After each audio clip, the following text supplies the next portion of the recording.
मैंने press conference बुलाई है। ये कल जो यहाँ पर एक राजीव परिवार जो यहाँ पर है, उन्होंने कल पुतला फूंका है और जो हमारे नगर पालिका के सफाई कर्मचारी हैं उनको भ्रमित किया जाता है। लेकिन सच्चाई वो जो उन्होंने पुतला फूंका है उनका सीधा मेरे ऊपर आरोप है कि मैं उनकी फाइल दबाकर बैठ गई हूँ, लेकिन ऐसी कोई बात नहीं है। क्योंकि मेरे पास जब फाइल साइन होने के लिए गई, अगर मुझे फाइल रोकनी होती तो यहाँ पर जितने भी संविदा के कर्मचारी हैं जो और जो भी जलकर का देखते हैं उन सब की सैलरी हो चुकी है।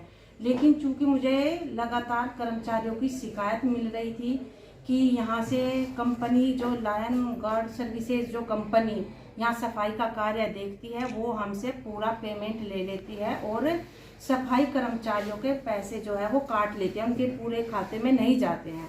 तो इस बार मैंने जब शिकायत मुझे मिल रही थी तो मैंने बायोमेट्रिक जो अटेंडेंस होती है वो रजिस्टर मंगाकर चेक किया। वो रजिस्टर भी इन्हीं कंपनी के लोगों के द्वारा वेरीफाई किया गया था कि 5754 जो लोग थे वो अनुपस्थित थे। 5754 के हिसाब से जो दैनिक मजदूरी बैठती है वो जो शासन का आदेश है 366 रुपये 54 पैसे के हिसाब से 21 लाख समथिंग का जो ये भुगतान बैठता है। तो ये मैंने केवल इसलिए वो फाइल ये कहा था कि एक बार जरा मुझे ये जानना है कि ये 21 लाख का जो भुगतान है जब कर्मचारियों ने काम ही नहीं किया, या तो ऐसा कोई शासनादेश है कि भाई अगर कोई कर्मचारी अनुपस्थित रहेगा और उसकी सैलरी तब भी उसके खाते में जाएगी तो उसके खाते में सीधा सीधा वो पैसा तो ट्रांसफ़र किया जाए।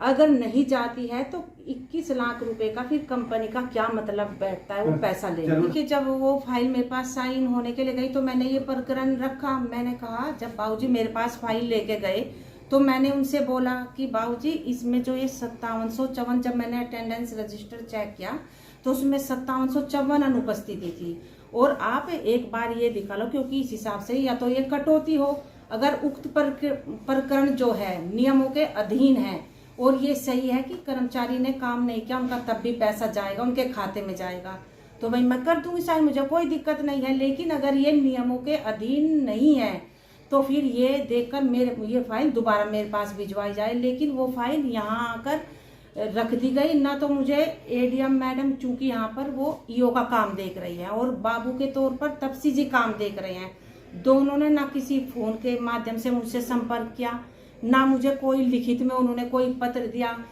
इस विषय में अगर कोई उनके मन में कुछ शंका थी या उनको इसकी जानकारी नहीं थी तो उनको मुझसे बैठकर इस विषय पर चर्चा करनी चाहिए थी। राजीव परिवार जो ये बताते हैं मजदूरों के मसीहा, इन्होंने इतना बुरा लोनी जो ये सफाई कंपनी है इतना बुरा इन्होंने भ्रष्टाचार इसके अंदर मचाया हुआ है कि कर्मचारियों को बाहर बिना किसी कारण बताए उन्हें बाहर निकाल दिया जाता है, उनकी जगह पर नए लड़के रख लिए जाते हैं पैसे लेकर।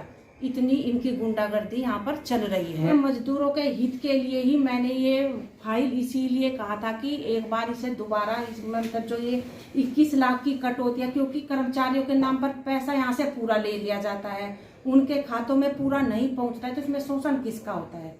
मजदूरों का होता है। या तो दोनों ही तरफ से जवाब कंपनी को ये जवाब देना चाहिए कि भाई या तो इनका पैसा क्या तुम भुगतान पूरा करते हो, अगर नहीं करते हो तो ये 21 लाख रुपए क्या ये शासन के अधीन है नियम के? यहाँ के जनप्रतिनिधि का इतना बुरा दबाव है कि यहाँ पर ये बड़ा ही मैं कहूँगी लोनी का ये बहुत बड़ा दुर्भाग्य है कि इतनी बड़ी नगर पालिका होने के बावजूद यहाँ पर कोई स्थायी ईओ नहीं नियुक्त किया गया अभी तक। लोनी विधायक नंद किशोर गुर्जर है और कौन है, मैं डरती थोड़ा यूँ खुले उस पर कहते हो हर काम लोगों को जेल भेजने की धमकी देते हैं। आज हम 2 करोड़ के आसपास की पेमेंट लायन गार्ड सर्विसेज को हर महीने करते हैं। आप हर वार्डों में कई वार्डों में जाकर देख लीजिए, कूड़े के ढेर लगे हुए हैं, नालियां भरी पड़ी हैं, वो किसी भी ना तो यहाँ किसी अधिकारी को दिखाई देता कि हाँ कितनी गंदगी है, क्या फैला पड़ा है, और बस कंपनी केवल औपचारिकताएं पूरे कर रही है। और वो उनके संरक्षण में, लोनी विधायक के संरक्षण में जो यहाँ आए दिन राजनीति होती है कि पुतले फूंक दिए जाते हैं, जो हमारी नगर पालिका के कर्मचारी हैं उनको गुमराह किया जाता है। ये बेहद दुख की बात है। जो जितनी भी ये साजिशें चल रही है ये इसीलिए चल रही है कि किस तरह से रंजीता मनोज धामा की छवि को खराब किया जाए।